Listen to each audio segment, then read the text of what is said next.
Hi, frogs.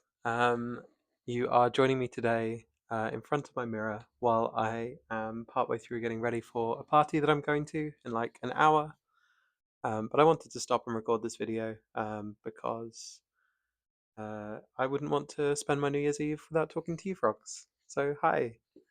I I originally started recording this as a get ready with me, but I do not have anything like that level of attention to attention span.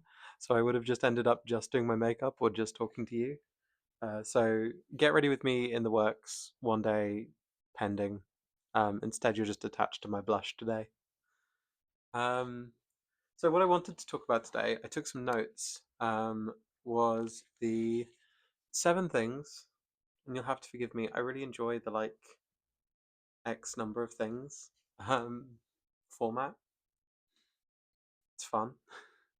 I've got the 7 things that I have learned since I started transitioning.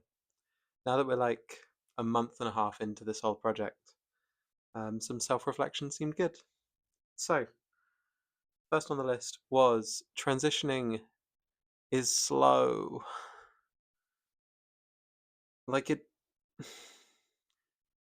it's so slow. Um, and these are things that like I might have known before I started, but I didn't know. You know, I I am already so impatient.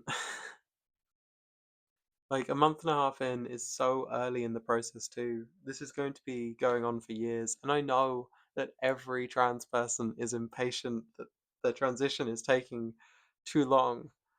But God, is it so much? I just want. Realizing my eyes are uneven. I need to do some more eyeliner on this side. Um, I'm just. God, I shouldn't have started recording this partway through doing my makeup. Um, Transition is slow. I am so used to seeing people like after transition has already. I don't know the right way to say this. I'm so used to people seeing people after a while. Like transition is an ongoing process. It's never done, but like I just want to look like a girl. I want to look more like a girl. I want to look like I look in my head, in my body. And it's happening more and more every day, like really slowly. But god damn it, I want that to be over now. Second thing I wrote down is I learned what voice training is. I'd always been a trans ally, so I knew about voice training. I knew that like E doesn't change your voice, so you have to train it yourself. Um, but I never knew what that involved. I, when I think of training, I think of going to the gym. So I was like, you got to go to the voice gym, and I guess you do. But the voice gym is uh, so much more complicated. There are so many more muscles to stretch, and even though it's just the same set of muscles, um, and you go through phases to get there. So I learned what voice training is, which I really recommend. Like voice training is one of those things that anyone can do, um, and if you don't stop using your regular voice, it doesn't go away. So there is nothing stopping anyone from going out and just doing the voice training. Like, have two voices. It's funny. It's really funny. Um, I learnt, um, I learnt that caring what you look like. Sorry, in my notebook. I learnt that caring what you look like is a real double-edged sword. When I was boying my way through life, I didn't really care what I looked like. I would happily leave the house looking scruffy as all hell. Not just to the shops, to functions. I didn't care. I wore the baggiest clothes. I never cleaned my face. I wore makeup occasionally. Um, but I never like took care of my hair. I barely took care of my beard. Because I didn't care for that body, you know? It was never really mine. Never felt like mine anyway. And now I do care, and in a lot of ways that is amazing. It is so amazing to care about my body, to like want to take care of it because I like it. But also, god damn, I can't I have to put in the effort now. That's weird.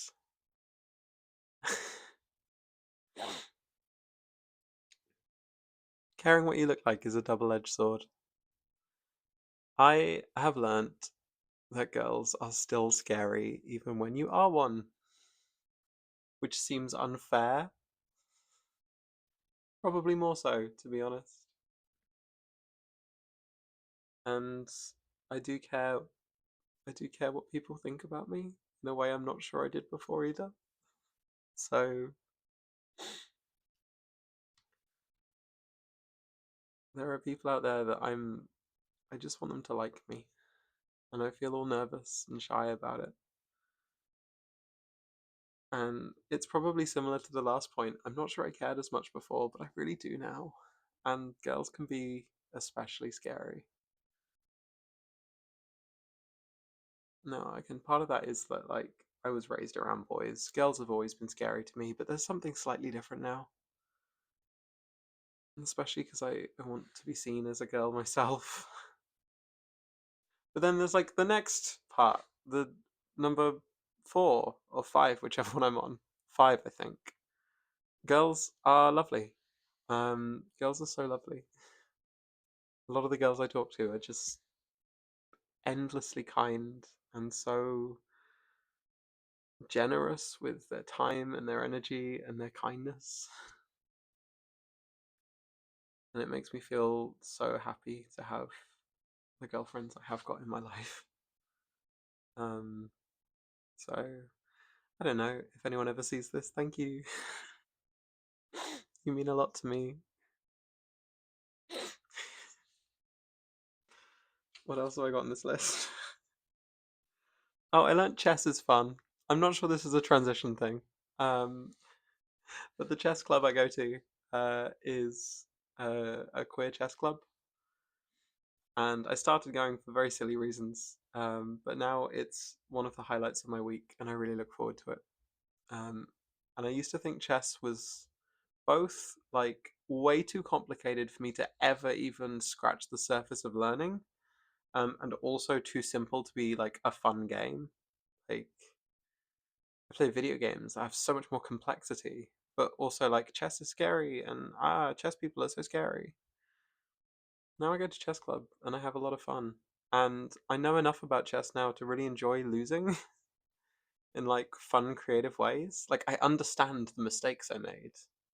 Because when I played as a kid, I would just be like, "Oh, you're cleverer than me, so obviously I'm going to lose all my pieces and then lose."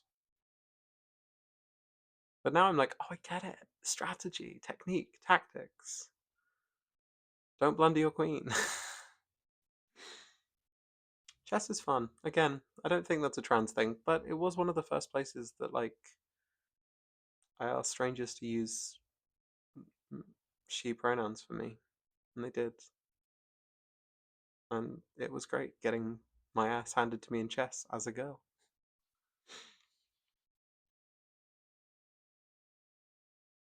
Oh, the last thing I've learned is doing a little something every day, even if it's just small. Like making tiny steps towards a goal is so worth it. I've always been really bad at that. I've always needed to get something done in one go or never try at all. But I don't have that option with transition. But it's the only way to get there. So I'm learning in some of the hardest ways possible to just try a little bit every day. And if I can leave any encouragement from this video, if you sat through all 10 minutes of this, you get an extra double length video because it's New Year's. Just do a little something every day. The tiniest, tiniest something. And see where it gets you. I love you very much, frogs. I will see you next year.